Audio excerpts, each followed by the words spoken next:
नमस्कारम। उम्मीद करता हूं कि सब लोग बहुत अच्छे होंगे, बहुत शानदार होंगे, फर्स्ट क्लास होंगे, जिंदाबाद होंगे, जबरदस्त होंगे। भाई आप सभी लोगों का बहुत बहुत स्वागत है। आ जाओ एक बार सभी लोग, फिर हम क्लास को आगे कंटिन्यू करते हैं। जल्दी से आओ यार एक बार, है ना, सब लोग प्लीज। और जो भी लोग आ चुके हैं, ठीक है, वो एक बार भैया बता दो कि हम आ चुके हैं, कि आपका नाम पढ़ने का हमको सौभाग्य प्राप्त हो जाए। आकाश वर्मा जी हैं। आकाश जी कह रहे हैं गुड मॉर्निंग। अच्छा चलिए जी, गलती से लग गया है। Good morning Akash ji, very good morning. Deepak Gangwar है, बहुत बहुत शुभाशीष आपको। देवानंद जी हैं, Devanand ji Ram Ram. Dilip Kumar very good morning. Shiv Bhagwan Tiwari ji हैं, गुड मॉर्निंग। आनंद सोनी जी नमस्ते, बहुत बहुत शुभाशीष, खुश रहे मेरे बच्चे। सचिन कुमार वर्मा है, प्रद्युम्न कुमार है, मीनाक्षी पटेल है। ठीक है, एक बार आना पड़ता है आपके कमेंट्स को नीचे स्क्रॉल करने के लिए भाई। हाँ ठीक है। पूजा है, जावेद है, जयकरण है, प्रतिभा यादव है, सुनील कुमार यादव है, यशोवर्धन जी हैं, कपिल है, धर्मेंद्र है, गोविंद, आकाश राजपूत, पीयूष, कल्पना तोमर्स और रवि कुमार सोनी। ठीक है, सभी का बहुत बहुत स्वागत है। आइए भाई, सबसे पहले ठीक है ना, अब मैं रोजाना आपको सिलेबस दिखाऊंगा सिलेबस में आप देख लीजिए कि पारिस्थितिकी तंत्र और उनके प्रकार, ये हमारा कंप्लीट है, ये वाला जो टॉपिक है। ठीक है, ये मैंने आपको कल भी बताया था कि इस वाले टॉपिक को हम कंप्लीट कर चुके हैं। कंप्लीट मींस कंप्लीट, इस वाले टॉपिक को। ठीक है, पर्यावरण संरक्षण अवधारणाएं, पर्यावरण संरक्षण अवधारणाएं। ठीक है, अब इसमें पर्यावरण संरक्षण में देखिए आपको क्या क्या मिलेगा। ठीक है, हमें क्या क्या इसमें पढ़ना है। तो इसमें हमें सबसे पहले तो पर्यावरण पढ़ना है, ये ध्यान रखना है, इन्वायरमेंट पढ़ना है, पर्यावरण इसमें हमें पढ़ना है। ठीक है, पूरा। लेकिन अभी हमने इन्वायरमेंट नहीं पढ़ा। अभी हमने क्या पढ़ा, इन्वायरमेंट से रिलेटेड जितने भी प्रमुख मूवमेंट हुए हैं, ठीक है, और उन मूवमेंट्स की जो प्रमुख पर्सनैलिटीज हैं, उनके जो व्यक्तित्व हैं, हम उनको अभी इसमें पढ़ रहे हैं, है ना, हम उनको इसमें पढ़ रहे हैं। भाई हमारा स्टूडियो रोजाना बदल जाता है, तो एक डिजिटल बोर्ड के साथ जैसे ही हम फ्रेंडली हो पाते हैं तब तक दूसरा मिल जाता है। तो कोई बात नहीं, फिर भी कोशिश करेंगे कि अच्छी राइटिंग आए। तो यहां पर आपको पहले एनवायरमेंट, ठीक है, एनवायरमेंट के आपको कंपोनेंट्स पढ़ने हैं, एनवायरमेंट के आपको घटक पढ़ने हैं, कंपोनेंट्स पढ़ने हैं आपको। एनवायरमेंट किससे बनता है, एनवायरमेंट में कौन कौन शामिल है, ठीक है, वो सारी चीजें आपको, गैसेस वगैरह, green house gases, global warming वगैरह, वो सारे कॉन्सेप्ट आपको यहां पर, ठीक है, घटक में पढ़ेंगे आप। ठीक है ना। इसके बाद विभिन्न अवधारणाएं जो है एनवायरमेंट से संबंधित, तो अवधारणाओं में आप हम पढ़ रहे हैं कि अपने पर्यावरण को बचाने के लिए जितने भी प्रमुख आंदोलन किए हैं उनसे प्रमुख व्यक्तित्व, और पर्यावरण से संबंधित जितने भी पुरस्कार और सम्मान होते हैं वो भी हम इसमें पढ़ेंगे, जितने भी पुरस्कार और सम्मान होते हैं। ठीक है, तो ये मैंने आपको बता दिया, जितने भी, ठीक है, प्राइज मिलते हैं। वैसे मोस्टली आप आज पढ़ लेंगे कि किसी को रेमन वैक्से से मिला है पर्यावरण के संबंध में, या किसी को, ठीक है, कुछ और मिला है, तो वो सारी चीजें हम आज देख ही लेंगे, बड़ा स्वाभाविक है। इसके बाद आएगा वन्य जीव संरक्षण। अब इस वन्य जीव संरक्षण में, ठीक है, जितने भी एक्ट बने हैं वन्य जीव से रिलेटेड, ठीक है, हमें वो सारे एक्ट पढ़ने हैं, जितने भी, ठीक है, लीगल या संवैधानिक प्रयास हुए हैं, आप ये कह सकते हैं कॉन्स्टिट्यूशनल एफर्ट्स जितने भी हुए इस संदर्भ में, संवैधानिक प्रयास। तो संवैधानिक प्रयास जो हुए, इसमें वाइल्ड लाइफ एक्ट बना 1972 में, वो वाइल्ड लाइफ एक्ट हमें पढ़ना है। ठीक है, कि वाइल्ड लाइफ एक्ट क्या है क्या नहीं है, उसके बारे में हर एक चीज हमको जाननी है, वाइल्ड लाइफ एक्ट के बारे में। ठीक है, ये हमें पढ़ना है। ओके, फिर हमें, ठीक है, वन संरक्षण अधिनियम 1980 का है, वो समझना है। 1985 में एक और एक्ट आया है, वन नीतियां वगैरह, ठीक है, तो वो हमें यहीं पर पढ़नी है। फिर बायोडायवर्सिटी क्या होती है, बायोडायवर्सिटी में हम वायुम वगैरह, तो ये है, ये टॉपिक आपका कंप्लीट हो गया, ये अभी चल रहा है। तो ये चल रहा है, तो इस पर मैं एक टिक कर देता हूं। ठीक है, क्लियर है आपका सिलेबस, इसे हम बहुत अच्छे से खत्म करेंगे। टोटल 8 टॉपिक आपके एनवायरमेंट में है, अच्छी खासी क्लासेस लेंगे, आराम से आप पढ़िएगा जबरदस्त तरीके से। ठीक है, इसके बाद दूसरा, ये आपदा प्रबंधन, डिजास्टर मैनेजमेंट का सिलेबस है, जिसमें आपदा शमन सिद्धांत क्या है, भारत में आपदा प्रबंधन का क्या इतिहास है, आपदा प्रबंधन अधिनियम 2005 है, राष्ट्रीय आपदा प्रबंधन प्राधिकरण है, राज्य आपदा प्रबंधन प्राधिकरण है, राष्ट्रीय आपदा प्रतिक्रिया बल है, राज्य आपदा प्रतिक्रिया बल है। तो मतलब पूरा डिजास्टर मैनेजमेंट है ये, डिजास्टर मैनेजमेंट।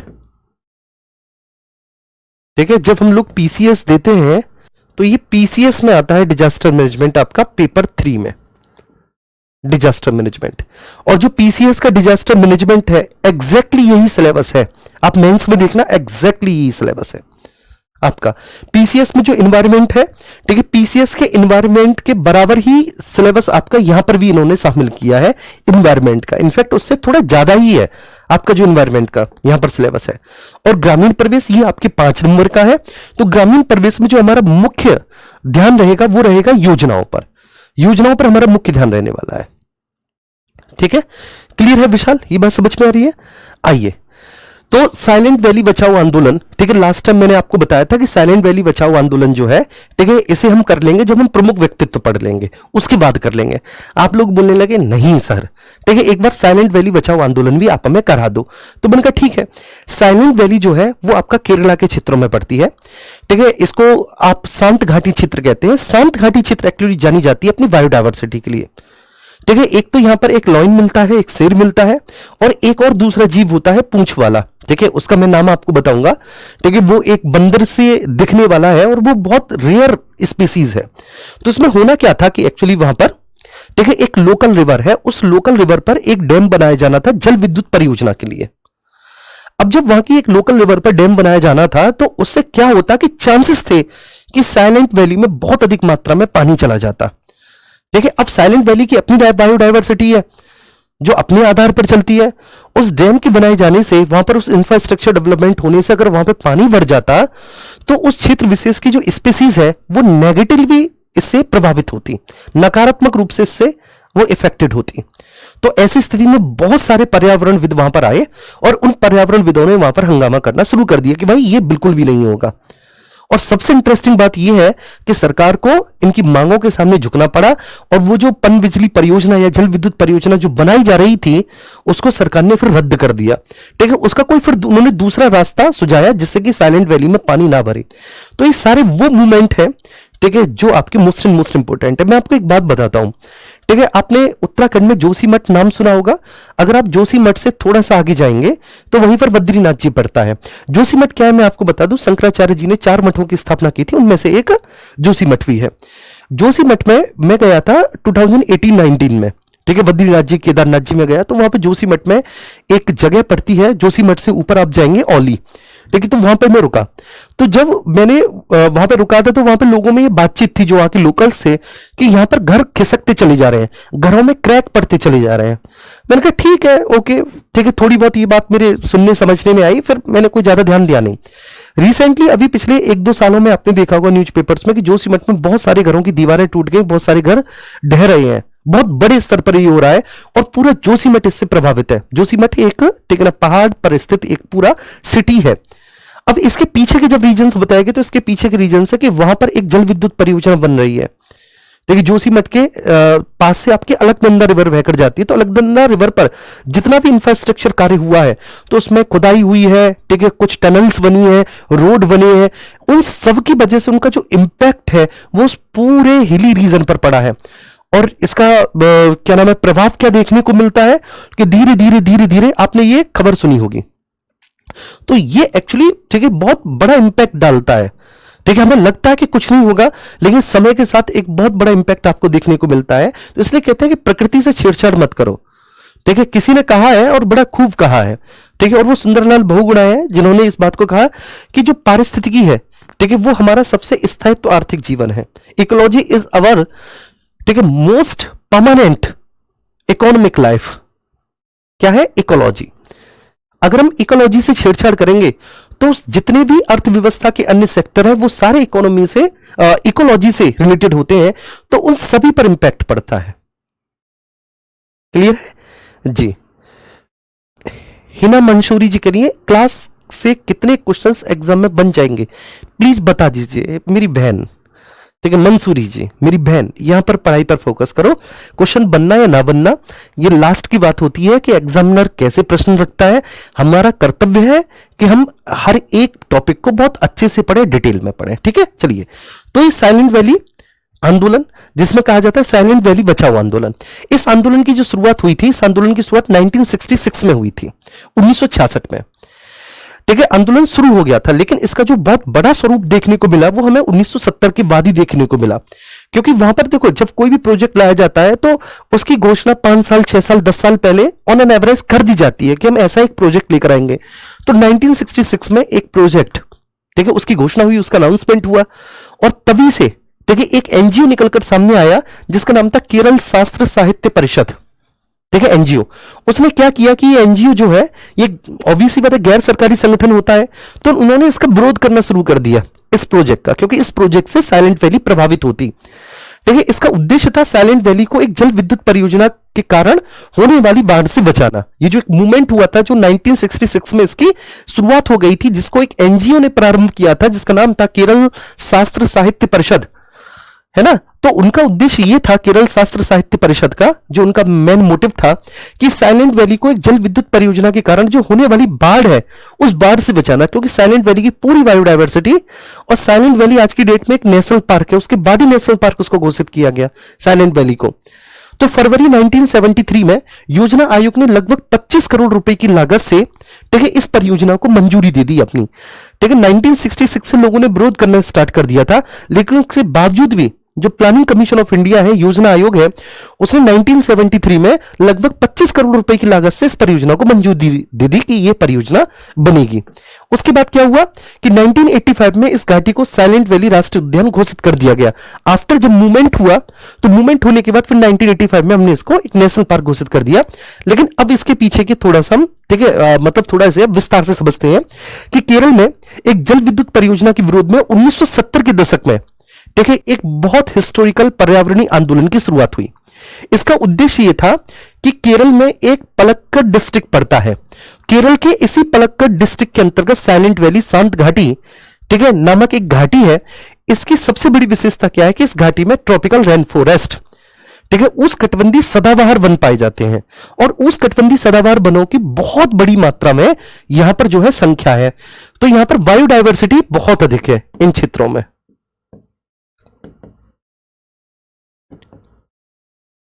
बायोडायवर्सिटी बहुत अधिक है। बायोडायवर्सिटी बोले तो जैव विविधता,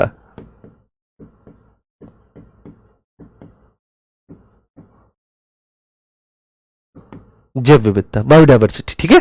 और ये कहां पर है? केरल के पलक्कड़ डिस्ट्रिक्ट में। तो केरल के पलक्कड़ डिस्ट्रिक्ट में जो स्थित शांत घाटी है, ये भी आपसे पूछा जा सकता है कि शांत घाटी कहां पर है। तो पलक्कड़ डिस्ट्रिक्ट में जो शांत घाटी है, उस शांत घाटी में जो उष्णकटिबंधीय वर्षा वन पाए जाते हैं, ट्रॉपिकल रेन फॉरेस्ट, ठीक है, उनको हमें बचाना था, उन सदाबहार वनों को बचाना था। क्योंकि अगर वहां पर परियोजना बनती तो उस परियोजना या उस बांध के बनने के कारण वहां पर जलमग्न स्थिति हो जाती, मतलब वहां पर फ्लड की कंडीशन हो जाती, और ऐसी स्थिति में वो नेगेटिवली वहां की जो बायोडायवर्सिटी है वो इंपैक्ट होती। तो इस बांध के निर्माण से जलमग्न होने का पूरा खतरा था, जिससे यहां का जो बायोडायवर्सिटी है उससे जो पूरा भरपूर चित्र प्लस, ठीक है, शेर और पूंछ वाले मकाक, ये मकाक एक जीव होता है, आप देखना ये बंदर या लंगूर की तरह लगता है, ठीक है ना, पूंछ वाला मकाक, जैसे जीवों को नुकसान होता। और ये जो पूंछ वाला मकाक है ना, ये पूंछ वाला मकाक आप देखेंगे जब इसे, ये बहुत रेयर स्पीसीज है, ठीक है, जो बहुत कम क्षेत्रों में पाई जाती है, पूंछ वाला मकाक। और इसका अंदाजा आप इसी बात से लगा सकते हो कि मकाक आपने आज से पहले नहीं सुना होगा, ये नाम बहुत कम लोगों ने मकाक नाम सुना होगा। तो यह आंदोलन सफल रहा, ठीक है, परियोजना रद्द हुई और 1985 में घाटी को राष्ट्रीय उद्यान घोषित कर दिया गया, जो कि भारत के पर्यावरणीय आंदोलन का एक प्रतीक बना। ठीक है, अब इसके कुछ की पॉइंट्स हम देख लेते हैं। ये केरल के पलक्कड़ जिले में स्थित साइलेंट वैली में यह आंदोलन हुआ था। स्थान मतलब कहां पर हुआ था ये आंदोलन? तो केरल के पलक्कड़ डिस्ट्रिक्ट में स्थित साइलेंट वैली। ठीक है, अब यहां पर कौन सी वो लोकल रिवर है जिस पर बांध बनाया जाना या जिस पर जल विद्युत परियोजना के निर्माण की बात कही गई थी? तो वो नदी है, उस नदी का नाम है कुंती पुछा रिवर। एक लोकल रिवर है, आपने कभी इस रिवर का नाम भी नहीं सुना होगा क्योंकि बहुत छोटी नदी है, स्थानीय नदी है, कुंती पुछा रिवर। इस पर 200 मेगावाट की जल विद्युत परियोजना का प्रस्ताव था और इसके खिलाफ, ठीक है, लोगों ने आंदोलन किया, इसका विरोध किया। उद्देश्य क्या था इस आंदोलन का? कि वहां का जो पूरा फॉरेस्ट एरिया है और वहां की जो एक समृद्ध जैव विविधता है उसको बचाना, विशेषकर जो वहां पर लुप्त प्राय शेर और पूंछ वाले मकाक है, ठीक है, उनको बचाना।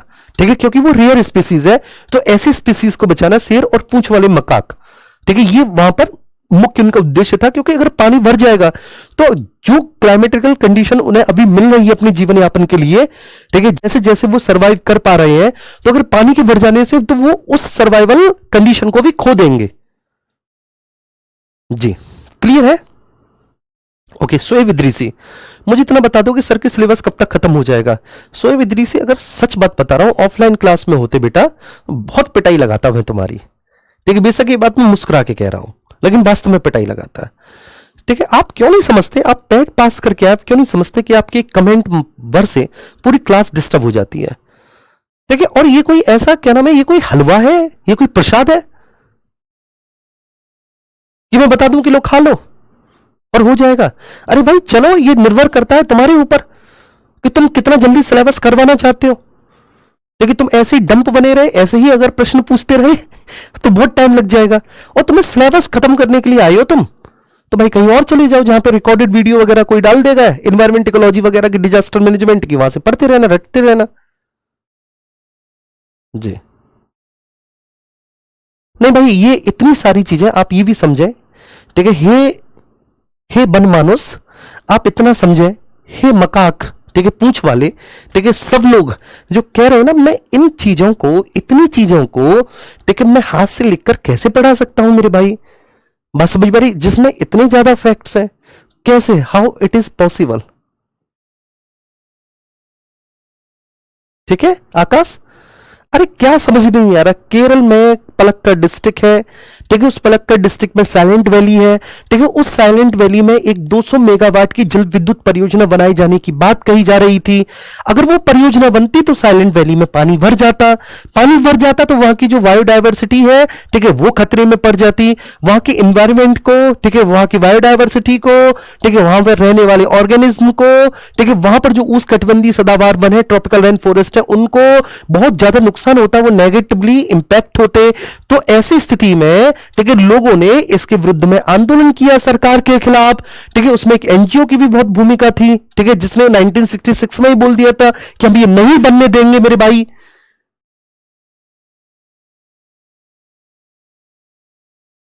जी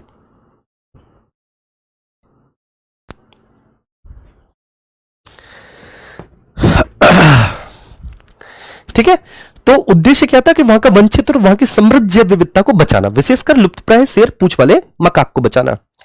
ठीक है, अब इसका जो नेतृत्व किया है इस पूरे मूवमेंट का, वो एक एनजीओ ने किया है, केएसएसपी, केरल शास्त्र साहित्य परिषद।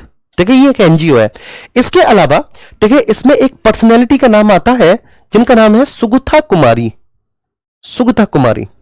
ठीक है, इन्होंने भी इसमें अपना बहुत बड़ा योगदान दिया, सुगता कुमारी जी ने। ठीक है, सुगता कुमारी जैसी हस्तियां भी इसमें शामिल थी। ठीक है, क्यों विरोध किया? विरोध का रीजन क्या था कि बांध बनने से जंगल के एक बहुत बड़े हिस्से का डूब जाना, ठीक है, वहां की जो इकोलॉजी है उसको, ठीक है, क्षति पहुंचना, और स्थानीय जो ट्राइब्स है उनका विस्थापन हो जाएगा। ठीक है, ऐसा करने से, ठीक है, जनता का भारी विरोध हुआ। ठीक है, जनता के भारी विरोध के कारण फिर मीडिया कवरेज हुआ, क्योंकि मीडिया तो तुरंत अटेंशन लेती है ना ऐसी बातों पर। तो जैसे ही मेरे प्यारे बच्चे जनता का भारी विरोध हुआ, मीडिया अटेंशन हुआ। ठीक है, फिर वहां पर जो वैज्ञानिक है, जो पर्यावरणविद है, एनवायरमेंट और इकोलॉजिस्ट है, वो वहां पर अध्ययन करने लगे और उन्होंने कहा कि हाँ भाई, नुकसान बहुत बड़ा होगा इससे। तो कुल मिलाकर 1985 में, ठीक है, हमने साइलेंट वैली को नेशनल पार्क घोषित कर दिया। और ठीक है, नेशनल पार्क घोषित करने के बाद, ठीक है, ऐसे जो वन होते हैं वो आरक्षित और संरक्षित वनों की कैटेगरी में आ जाते हैं। और ये अलग अलग है, एक संरक्षित वन, एक आरक्षित वन की कैटेगरी होती है। और ये आप ये मान के चलिए कि वहां पर किसी भी तरह का कोई भी ह्यूमन एक्टिविटी पूरी तरह से रेस्ट्रिक्टेड हो जाती है, प्रोहिबिटेड हो जाती है, प्रतिबंधित हो जाती है पूरी तरह से वहां पर। इनफैक्ट वहां पर एक कोर जोन बनता है, एक बफर जोन बनता है, ऐसे करके जोन्स बनते हैं।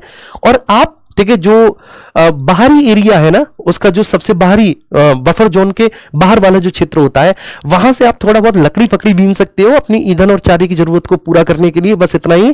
ठीक, किसी भी तरह की ह्यूमन एक्टिविटी वहां पर नहीं हो सकती। तो जब नेशनल पार्क हम किसी भी चीज को घोषित करते हैं तो उसका अपना एक, ठीक है, स्ट्रक्चर होता है।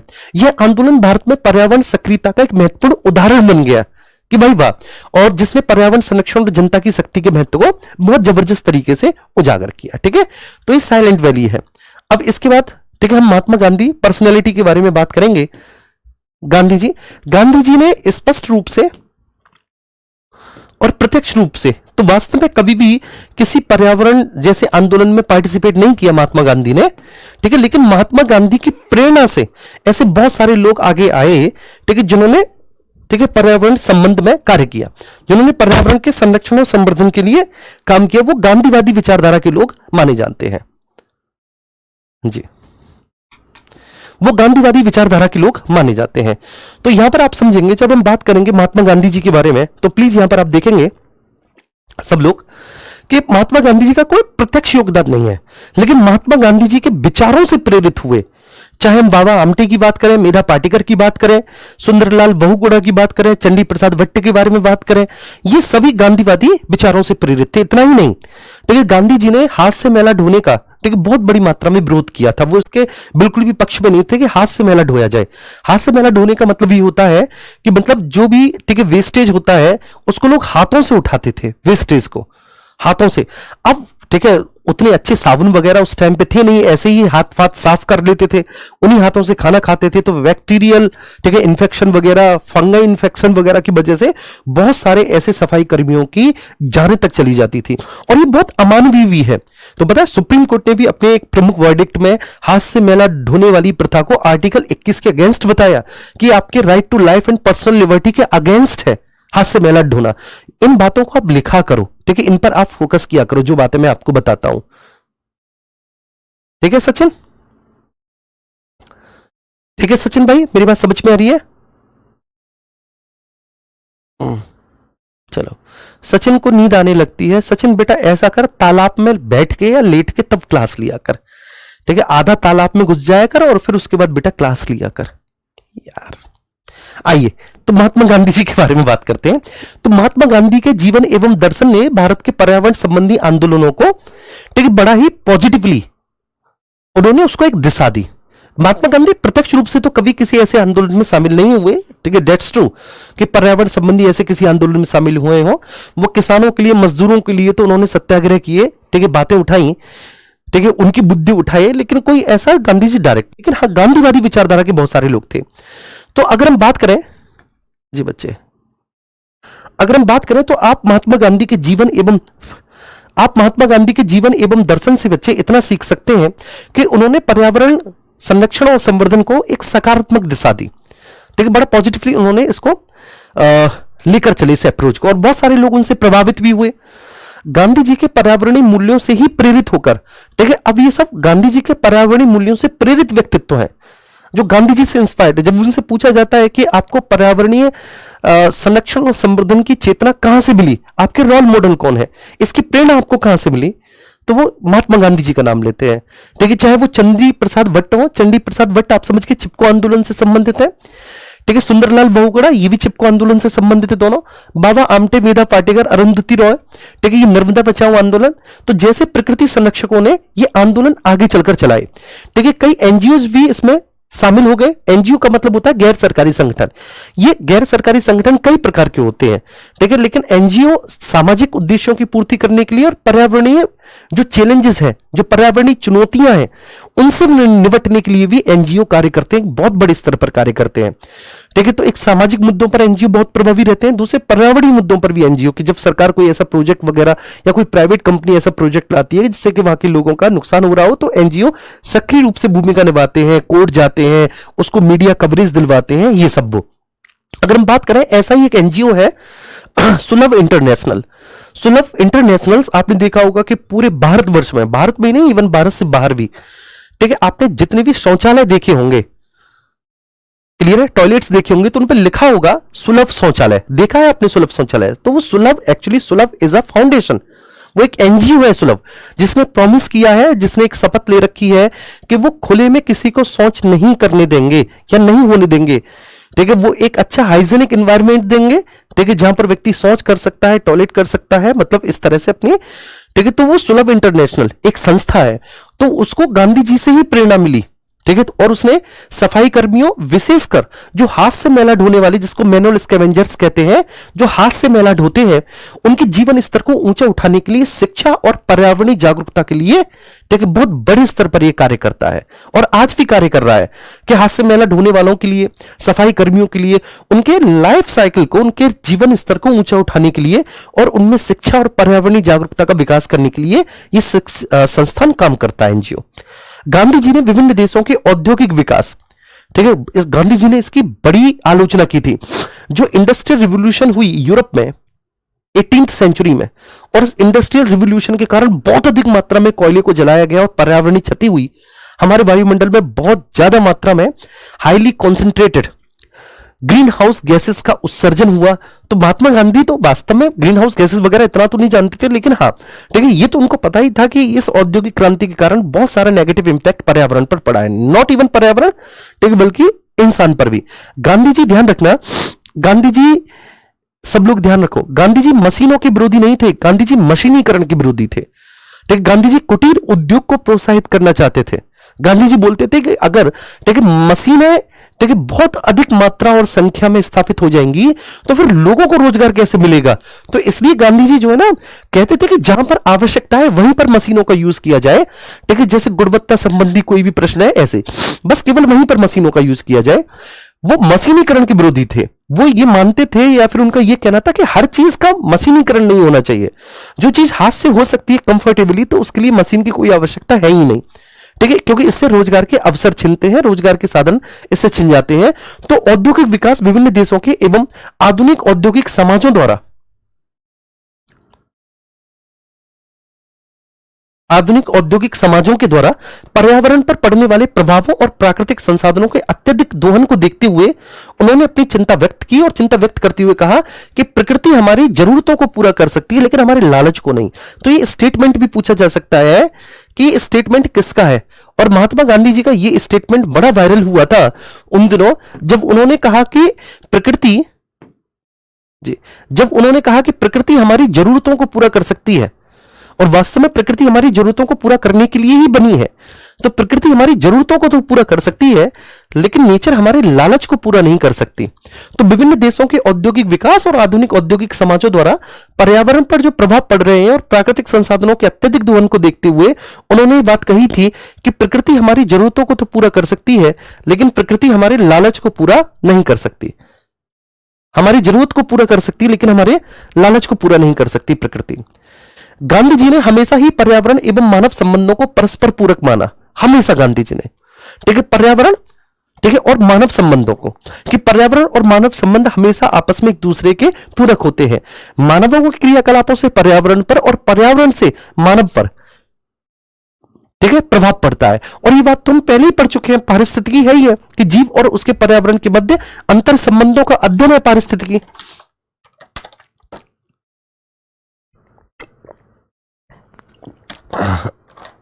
मैं ये माधव गॉडगिल रिपोर्ट बताऊंगा आपको, ये सारी चीजें आएंगी बच्चे। माधव गॉडगिल को भी मैं दिखाऊंगा, यहां पर आएंगे माधव गॉडगिल भी, उनकी रिपोर्ट भी बताऊंगा, एनवायरमेंट से रिलेटेड ये सारी बातें बताऊंगा। माधव गॉडगिल रिपोर्ट एक्चुअली इसी संदर्भ में आई थी, साइलेंट वैली संदर्भ में, मैं बताऊंगा इसके बारे में, है ना, डोंट वरी। तो गांधी जी ने हमेशा ही पर्यावरण और मानव संबंधों को बेटा परस्पर पूरक माना और पृथ्वी पर इन्होंने कहा कि अगर जीवन को बचाए रखना है ठीक है ना और आगे आने वाली पीढ़ी को एक स्वस्थ एनवायरनमेंट देना है, एक स्वस्थ पर्यावरण देना है, तो इसके लिए हमें मानव और पर्यावरण संबंध को बेहतर बनाए जाने की आवश्यकता है। आज बताओ अब दिल्ली में क्या हो रहा है, हम लोग एनसीआर में रहते हैं, मैं आपको सच्ची बात बता रहा हूं, मैं 7 दिन गांव में रहा हूं ना, तो मतलब मैं फील करता हूं कि मेरे फेफड़े खुल गए 7 दिन गांव में रहने पर। इस बात को लंबी लंबी सांसें आती हैं। अब मैं पिछले 1 महीने से यहां पर पढ़ा हूं, हमारा ऑफलाइन बैच चल रहा है पीसीएस मेंस वालों के लिए, मेंटरशिप बैच जो मेंस दे रहे हैं स्टूडेंट, तो यहां पर हूं मैं ठीक है अभी। अब मैं आपको महीने भर से मैं आपको सच्ची बात बता रहा हूं, गहरी सांस आई नहीं रही भाई ठीक है। घर पे बड़े आराम से मैं 6 से 7 घंटे पढ़ा लेता था क्लास, यहां पर 2-3 क्लास पढ़ाने में ही थक जा रहा हूं। तो ये सब क्या है, तो आप देख ही रहे हो कि एयर क्वालिटी यहाँ की कितनी बुरी है। ये कैसे हुआ है, क्यों हुआ है? ह्यूमन एक्टिविटी से। ह्यूमन एक्टिविटी से एक पर्यावरण प्रभावित होता है और पर्यावरण से फिर ह्यूमन प्रभावित होते हैं। ये दोनों आपस में एक दूसरे से प्रोपोर्शनल है ठीक है। हम खूब इंडस्ट्रियल काम कर रहे हैं, इंडस्ट्रियल वेस्टेज है वो सब हम पानी में डाल रहे हैं या फिर वो हवा में छोड़ रहे हैं। व्हीकल्स निकलने वाला हमारा जो धुआं है ठीक है वो सब कहां जा रहा है, हमारे वायुमंडल में ही जा रहा है ठीक है। और सोच के देखो कि वो हमें क्या कर रहा है, उसने हम क्या कर दिया। तो उन्होंने इस जीवन को बचाए रखने और भावी पीढ़ी को एक स्वस्थ वातावरण प्रदान करने के लिए पर्यावरण और मानव के संबंध को बेहतर बनाए जाने की बात कही। गांधी जी ने पर्यावरण के महत्व को समझते हुए और समझाते हुए मितव्ययता एवं साधारण जीवन जीने की ओर ध्यान दिया। इंदिरा गांधी जी का इतना प्रयास है पर्यावरण के संबंध में, आप देख रहे हैं भारत की यशस्वी प्रधानमंत्री रही ठीक है, iron lady of India undoubtedly. Indira Gandhi ji का बस इतना है कि इंदिरा गांधी जी ने ठीक है अपने जीवन काल में ठीक है एक तो वाइल्ड लाइफ कंजर्वेशन एक्ट 1972 ठीक है और दूसरा इंदिरा गांधी जी के काल में ही फॉरेस्ट आया ठीक है। मतलब एक वाइल्ड लाइफ कंजर्वेशन एक्ट आया है, फॉरेस्ट कंजर्वेशन एक्ट आया 1980 में। क्लियर है। इसके बाद एक इन्वायरमेंटल, जी, इसके बाद एक इन्वायरमेंटल कंजर्वेशन एक्ट 1985 में आया है, पर्यावरण संरक्षण अधिनियम 1985-86। वो इनके समय में नहीं आया है, वो श्री राजीव गांधी जी के समय में आया है। तो ये 3 एक्ट, ठीक है ना, ये हर एक एक्ट में आपको पढ़ाऊंगा, इस एक्ट में कितनी धाराएं थी, क्या था क्या नहीं था, और मोटा मोटा मैं पढ़ाऊंगा, मतलब बहुत ज्यादा डिटेल में नहीं डिस्कस करूंगा इनके बारे में, जितना आपका सिलेबस में दिया है।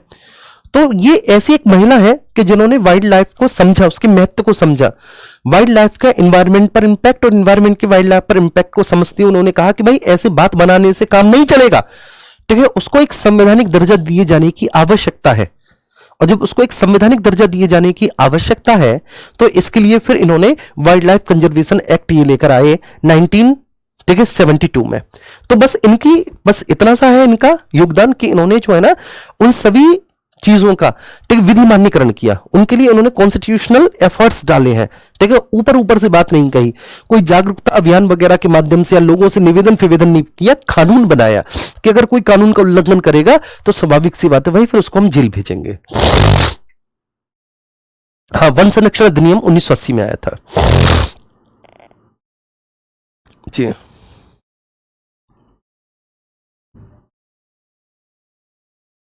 ठीक है सर्वेश कुमार, ये बात समझ में आ रही है?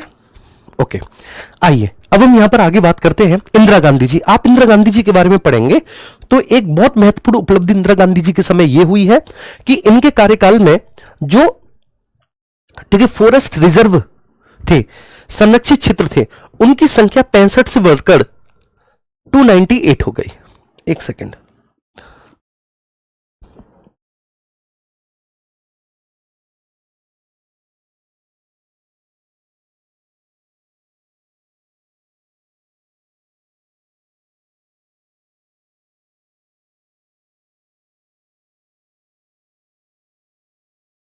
चलिए, ठीक है, मेरी आवाज आ रही है सभी को? हाँ आ रही है। तो इनके कार्यकाल में संरक्षित क्षेत्रों की संख्या एक तो 65 से बढ़कर 298 हो गई, संरक्षित क्षेत्रों की संख्या, ये बहुत महत्वपूर्ण प्रयास हुआ।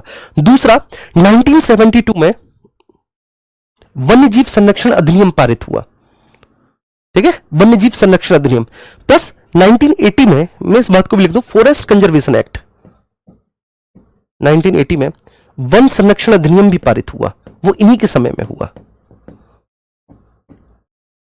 वन संरक्षण अधिनियम पारित हुआ,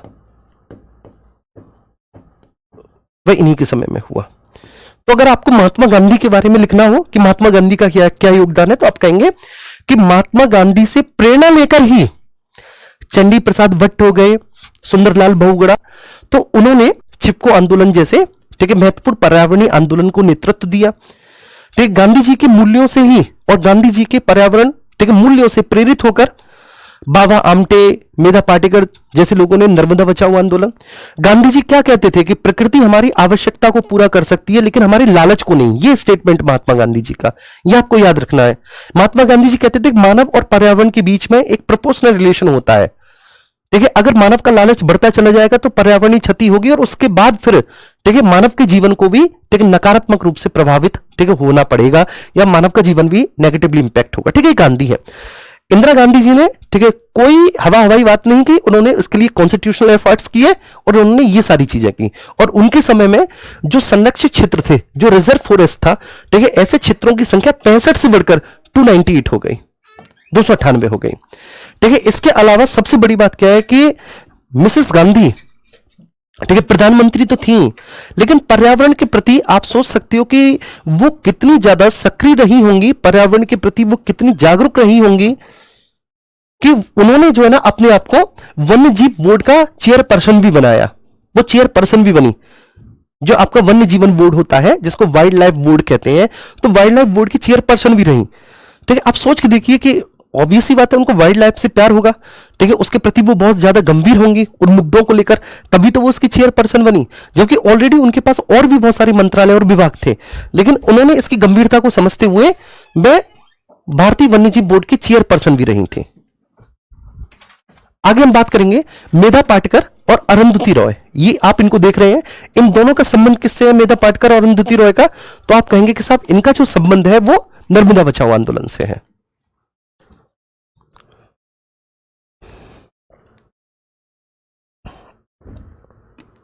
हाँ जी, वायु प्रदूषण अधिनियम 1981 में आया है। ठीक है, वेरी गुड। बायोडायवर्सिटी एक्ट 2002 में आया है। इन्वायरमेंटल कंजर्वेशन एक्ट जी। तो ये सारे एक्ट जो है इनकी डेट वाइज हम लिखा देंगे आपको, बिल्कुल परेशान मत होना कि ये कौन कौन से एक्ट कौन कौन से समय में आए हैं। तो सभी एक्टों को हम डेट वाइज आपको करा देंगे। ठीक है, बिल्कुल नहीं आपको परेशान होना। तो अब हम बात करेंगे मेधा पाटकर और अरुंधति रॉय साहब के बारे में। इन दोनों का संबंध किससे? नर्मदा बचाओ आंदोलन से। नर्मदा बचाओ आंदोलन हम पूरा पढ़ चुके हैं। ठीक है, पूरा पढ़ चुके हैं, तो इनके बारे में देखेंगे। मेधा पाटकर और अरुंधति रॉय को नर्मदा बचाओ आंदोलन के लिए जाना जाता है। इन दोनों को, मेधा पाटकर और अरुंधति रॉय को, ठीक, हम जानते हैं नर्मदा बचाओ आंदोलन के लिए। मेधा पाटकर ने नर्मदा बचाओ आंदोलन की शुरुआत की थी। नर्मदा नदी पर विभिन्न निर्माणाधीन बांध परियोजनाओं का इन्होंने विरोध किया, जिससे कि पर्यावरणीय नुकसान हो रहा था और जो वहां की आदिवासी जनजाति है उनके अधिकारों का भी इससे अतिक्रमण हो रहा था। है, नर्मदा नदी पर जो प्रोजेक्ट बन रहे थे, ऐसे प्रोजेक्ट से जो विभिन्न निर्माणाधीन परियोजनाएं थी, ठीक है, उससे ना केवल एनवायरमेंटल लॉस था, बल्कि जो वहां की ट्राइब्स थी, जो वहां के लोकल्स लोग थे, ठीक है, उनके भी अपने कुछ वहां के राइट्स थे, उनके अपने फॉरेस्ट राइट्स थे, कुछ नेचर्स राइट थे उनके, ठीक है, उन राइट का भी वहां पर उल्लंघन हो रहा था। अब मैंने कल आपको बताया था, आप में से कितने लोगों को याद है, जरा ये बताओ कि नर्मदा और उसकी कितनी सहायक नदियों पर, ठीक है, ओवरऑल मोटा मोटा कितनी बड़ी परियोजनाएं लाई गई। देखिए, एक बहुत महत्वपूर्ण परियोजना तो सरदार सरोवर डैम थी, लेकिन उसके अलावा भी छोटी छोटी टोटल कितनी, ठीक है, ऑन एन एवरेज कितनी परियोजनाएं थी, और वो नर्मदा की कितनी नदियों पर थी, कितनी सहायक नदियों पर थी। ये सब मैंने कल आपको बताया और बार बार मैंने आपको समझाया है। अब मैं देखता हूं कि आप में से कितने लोग इसका आंसर दे देंगे।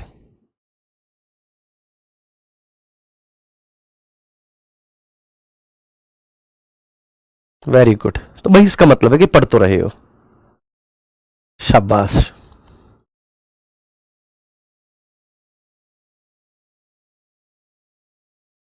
ठीक है, नर्मदा और लगभग लगभग 51 उसकी सहायक नदियों पर 30 बड़ी परियोजनाएं, ठीक है, और 200 छोटी मोटी परियोजनाएं लाई जा रही थी इस पर, नर्मदा नदी पर।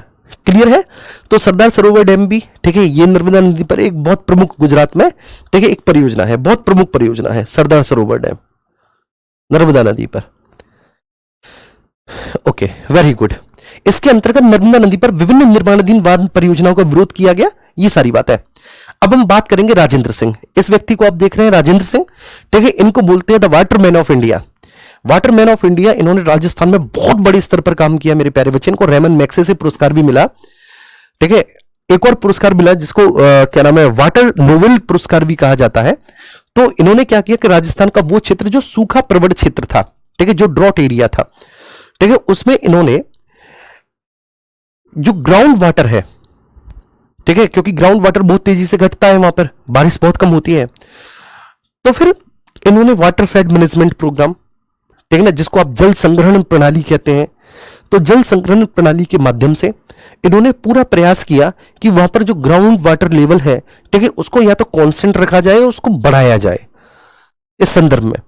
और बहुत बड़े स्तर पर इन्होंने ये प्रयास किया था। वहां के वो इलाके, ठीक है, जो जहां पर पीने के लिए स्वच्छ पानी नहीं था, इनके प्रयासों से, ठीक है, वहां पर पानी हो पाया, और बहुत बड़े स्तर पर फिर इन्होंने भारत के वो सभी क्षेत्र चुने, ठीक है, डेटा निकलवाकर जहां जहां पर जलीय संकट है, और जलीय संकट को दूर करने के लिए इन्होंने प्रयास किया। फिर इन्होंने जल के प्रति लोगों में जागरूकता या चेतना भी, ठीक है, स्थापित की। बहुत सारे आर्टिकल्स के माध्यम से, मीडिया कवरेज के माध्यम से, टीवी चैनलों के माध्यम से, ठीक है, ये जलीय संसाधन जो वाटर रिसोर्सेज होते हैं उनके संग्रहण पर जोर देते थे। ये कहते थे कि ये वाटर जो है ये हमारे, ठीक है, भविष्य का ऑयल है। मतलब इन्होंने, ठीक है, जल को एक ऐसे मानक पर स्थापित किया कि लोग कहते थे कि अरे यार ये तो अवेलेबल है, ठीक है, वो उसको प्राइसलेस मानते थे जल को, कह रहे यार ये तो अवेलेबल है, क्या ही इसका, ठीक है, और पानी का धुआंधार वेस्टेज कर रहे हैं। इन्होंने पानी की महत्ता को समझाया, ठीक है, और बहुत इन्होंने ऐसी ऐसी बातें रखी, ठीक है, अपने एडिटोरियल्स और अपने लेखन के माध्यम से, कि उन्होंने लोगों को सोचने समझने पर मजबूर कर दिया कि जल संग्रहण कितना ज्यादा जरूरी है। ठीक है, भविष्य में हमारे जीवन यापन की सबसे महत्वपूर्ण मानकों में से, ठीक है, एक है जल। इनफैक्ट वर्तमान में भी जल हमारे जीवन की सबसे बड़ी आवश्यकता है। ह्यूमन बॉडी में 70% वाटर होता है, तो 70% जल होता है, हमें सबसे ज्यादा जरूरत जल की होती है। जल की महत्ता को समझाया। वाटरमैन ऑफ इंडिया, ठीक है, इनको कहा गया राजेंद्र सिंह। इनके बारे में मैंने बहुत डिटेल में आपको बता दिया, क्योंकि मैंने इनके बारे में तभी पढ़ा था जब इनको रेमन मैग्सेसे पुरस्कार मिला, तब मैंने इनके बारे में बहुत गंभीरता से पढ़ा, ठीक है। और आज भी अगर आप देखेंगे, जब हम इनके आर्टिकल्स को जब आप पढ़ेंगे तो लिटरली आप अपने जीवन में एक परिवर्तन तो लाएंगे कि आप जो पानी का वेस्टेज करते हैं ना, जैसे आपने देखा होगा घंटों घंटों भर हम अपनी कार को धोते रहते हैं, ठीक है, पानी चल रहा है तो चल रहा है। गांव में क्या होता है, गांव में सबमर्सिबल होती हैं हर एक घर में। अब सबमर्सिबल में कई बार तो ऐसा भी होता है, आदमी को पानी भी पीना है ना, तो भी वो सबमर्सिबल चलाकर पानी पी रहा है, ठीक है, ऐसे ओक से पानी पी रहा है, सबमर्सिबल चलाकर पानी पिया उसने 1 गिलास और फैला दिया उसने कम से कम नहीं तो 100 गिलास पानी, ठीक है। लाइट आ गई, पता ही नहीं, सबमर्सिबल ओपन है और चल ही रहा है, पानी नालियों में बह ही रहा है। तो मतलब बहुत बड़े स्तर पर हम लोग वेस्ट करते हैं।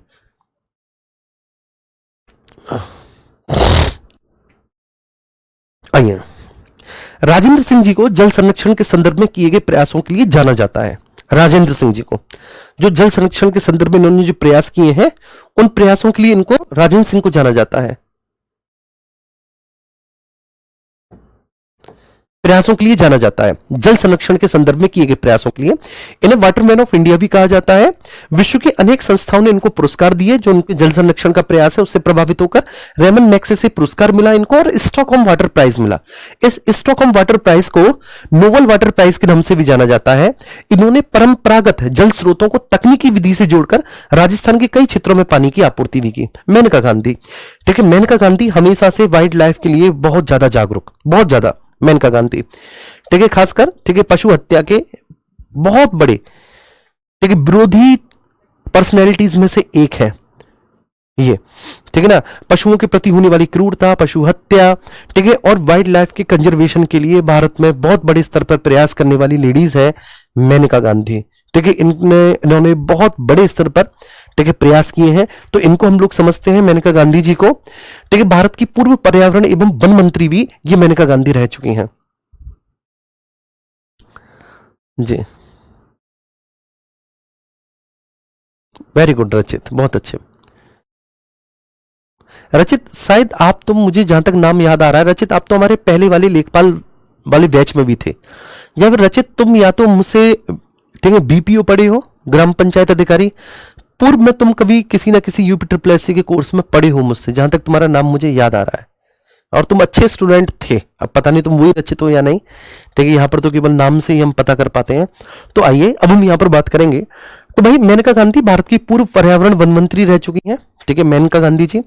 और सुल्तानपुर से एमपीएस यूपी में इन्होंने वन्य जीवों के संरक्षण के लिए अनेक कार्य किए, ठीक है। ये एक मेरे प्यारे बच्चे, इन्होंने वन्य एवं पालतू जीवों के संरक्षण से संबंधित कई किताबें लिखी और इन्होंने एक संगठन भी बनाया, पीपल फॉर एनिमल। इनका संगठन है पीपल फॉर एनिमल, ठीक है। इन्होंने एक संगठन भी बनाया है, पीपल फॉर एनिमल। मुस्कान,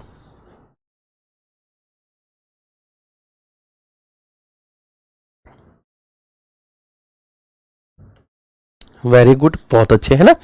इन्होंने पर्यावरण एवं वन्यजीव संरक्षण के लिए कई पुरस्कार इनको दिए गए।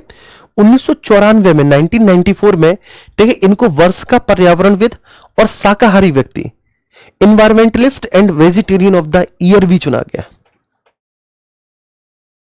जी इनको।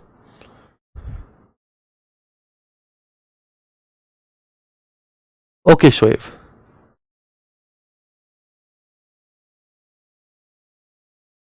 ठीक है।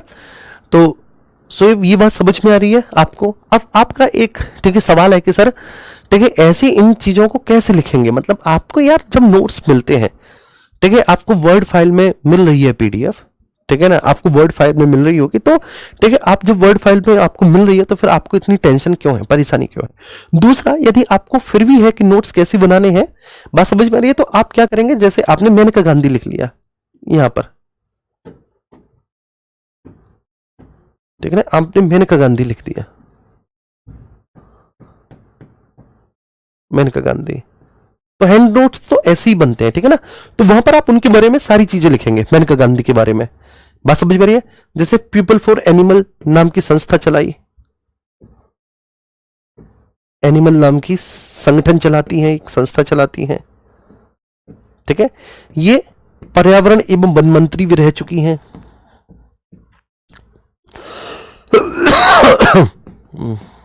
वन मंत्री,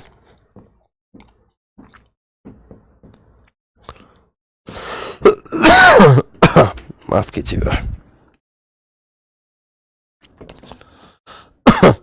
चलिए भैया, तो ये पर्यावरण एवं वन मंत्री भी रह चुकी हैं। इसके अलावा ठीक है, आप इनके बारे में, जैसे इनको जो है ना 1994 में वर्ष का पर्यावरणविद और शाकाहारी व्यक्ति, environmentalist and vegetarian of the year 1994 का वर्ष का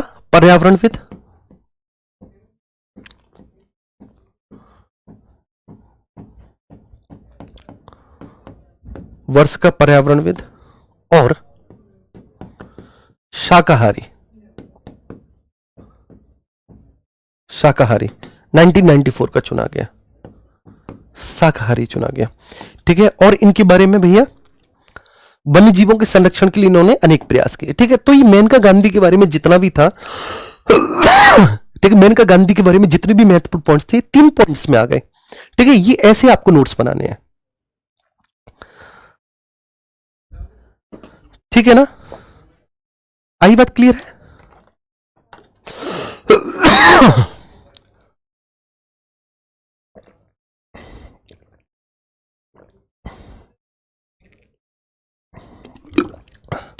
हाँ जी, मेनका गांधी का नाम आर्टिकल ठीक है 21 में ठीक है विदेश यात्रा के अधिकार के अंतर्गत भी शामिल है। अच्छा,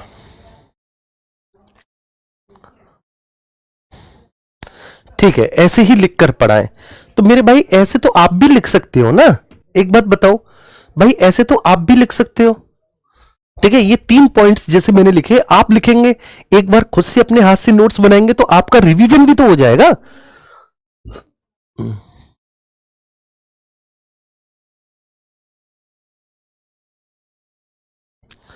है ना भाई, तो आप ठीक है खुद से कर सकते हैं ना इसको। राजेंद्र सिंह है, राजेंद्र सिंह के बारे में ठीक है भारत का जल पुरुष कहते हैं। ठीक है, इनको रेमन मैग्सेसे पुरस्कार मिल रहा, स्टॉकहोम वाटर प्राइज इनको मिला है, राजस्थान के कई क्षेत्रों में इन्होंने जल संरक्षण। तो ये आपने राजेंद्र सिंह के बारे में लिख लिया। ठीक है, तो जितना भी है राजेंद्र सिंह के बारे में आप इस तरह से लिख लेंगे। जब आप खुद से इसको लिखेंगे, एक बार खुद से ऐसे करके आप नोट्स बनाएंगे, राजेंद्र सिंह आपने लिखा, ठीक है, और राजेंद्र सिंह के बारे में वही आपने ठीक है 3-4 प्रमुख पॉइंट्स लिख लिए राजेंद्र सिंह। ठीक है ना, वाटरमैन ऑफ इंडिया कहा जाता है।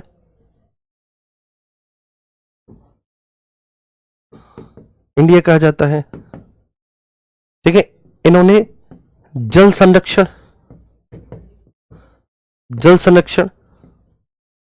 के प्रयासों के लिए इनको जाना जाता है।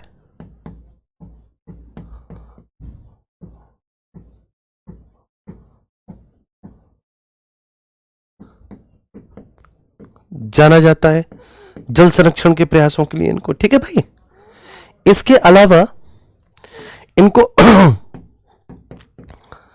रेमन मैग्सेसे पुरस्कार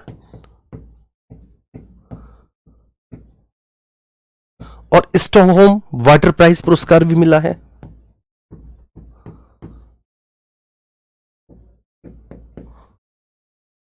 स्टॉकहोम वाटर प्राइज भी मिला है, जिसको नोबल वाटर प्राइज भी कहते हैं।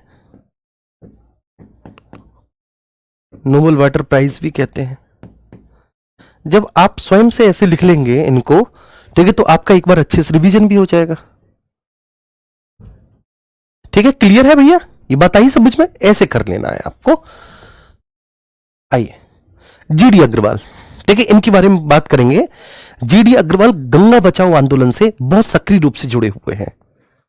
देखिए, जीडी अग्रवाल जी गंगा बचाओ आंदोलन में पर्यावरण इंजीनियर भी इनको कहा जाता है। और जीडी अग्रवाल साहब को आप स्वामी ज्ञान स्वरूप सानंद के नाम से भी जानते हैं। एक बहुत प्रसिद्ध वैज्ञानिक और सिविल इंजीनियर थे ये अपने ठीक है जीवन में। फिर बाद में ये गंगा बचाओ आंदोलन से जुड़ गए और गंगा बचाओ आंदोलन में इनकी बहुत सक्रिय भूमिका ठीक है इन्होंने निभाई। इनको पर्यावरण इंजीनियर और इनको स्वामी ज्ञान स्वरूप सानंद के नाम से भी जाना जाता है। सलीम अली, ठीक है, ये आप देख रहे हैं, ये सलीम अली है। सलीम अली को वर्ल्ड मैन ऑफ इंडिया कहा जाता है। पूरा नाम है सलीम मुइजुद्दीन अब्दुल अली। ठीक है, पक्षी वैज्ञानिक थे, मतलब ठीक है ना, पक्षी वैज्ञानिक ऑर्निथोलॉजिस्ट थे। पक्षी वैज्ञानिक, पक्षी विज्ञान को हम ऑर्निथोलॉजी कहते हैं, तो ये ऑर्निथोलॉजिस्ट थे। और इसके अलावा ये बहुत बड़े प्रकृति प्रेमी थे, एनवायरमेंटलिस्ट थे, ठीक है, नेचुरलिस्ट थे, आप ये कह सकते हैं। इनको भारत का वर्ल्ड मैन ऑफ इंडिया भी कहा जाता है, जिन्होंने पक्षियों का व्यवस्थित सर्वे करवाया। ये पहले ऐसे व्यक्ति थे जिन्होंने पक्षियों का एक व्यवस्थित सर्वे करवाया। इन्होंने बुक ऑफ इंडियन वर्ड्स नामक किताब भी लिखी है, बुक ऑफ इंडियन वर्ड्स नामक किताब भी लिखी सलीम अली साहब ने। आप सब जानते हैं सलीम अली साहब को, ठीक है जी। सचिन जी कह रहे हैं, अच्छा राम जी कह रहे हैं इतना टाइम हमारे पास नहीं रहता, और भी क्लास होती है। तो एक बार तो रिवीजन करते होगे ना क्लास को। जब एक बार क्लास को रिवीजन करते हो मेरे भाई, तो उसी समय आप कर लिया करो।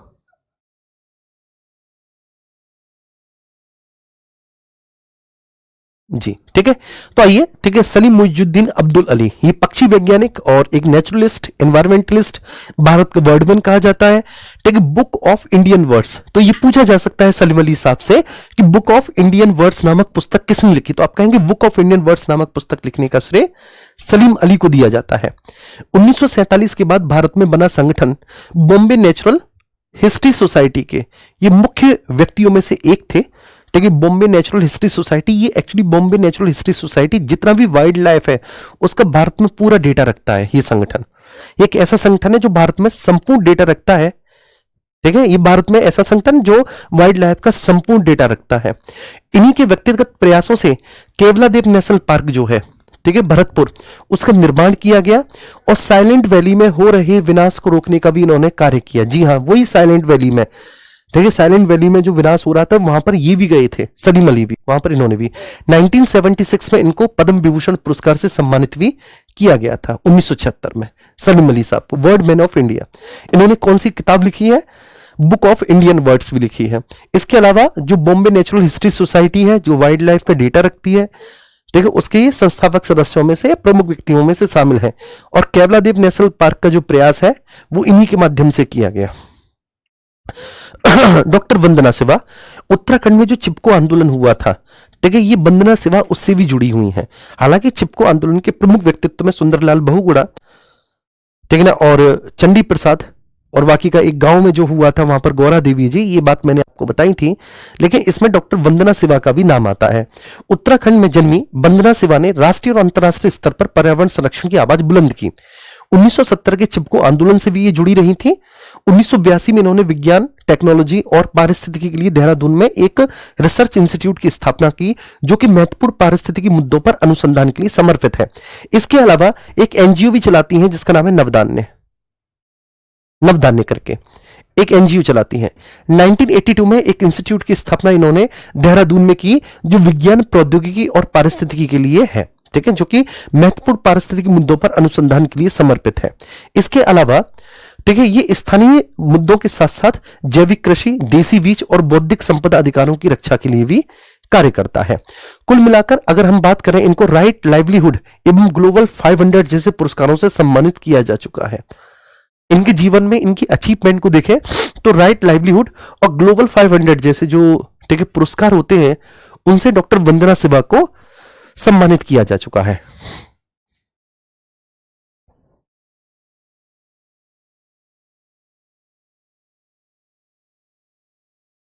जी ठीक है, एक बार थम्स अप करेंगे। सारी बातें अच्छे से आपको समझ में आई? सभी लोगों को प्लीज एक बार बताएंगे।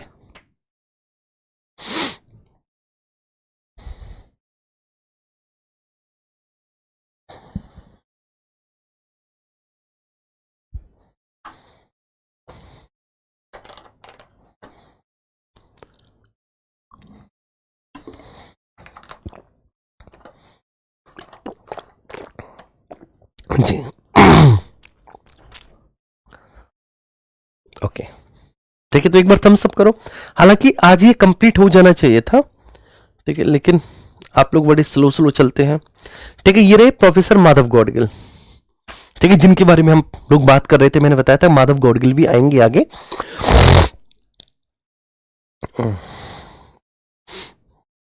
हाँ, क्वेश्चन तो ये भी बन सकता है ना कि सलीम अली का रोल, ठीक है, किसने निभाया था। यार क्या बात करते हो यार, तुम बेवकूफ हो क्या?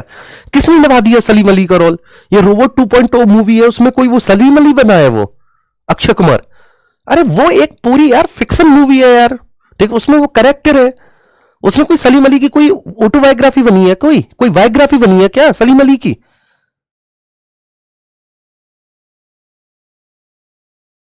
यार तुम लोग कैसे पैट पास कर लिए यार?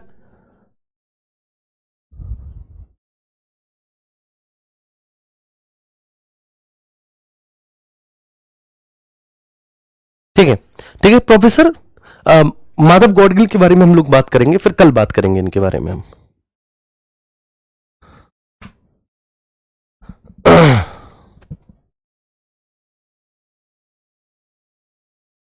जी ठीक है, okay, thank you so much. कुछ नहीं तो सर, अक्षय कुमार, ये भी प्रश्न बन सकता है कि अक्षय कुमार, सलीम अली का रोल किसने किया था? हाँ, यही तो प्रश्न बनना है।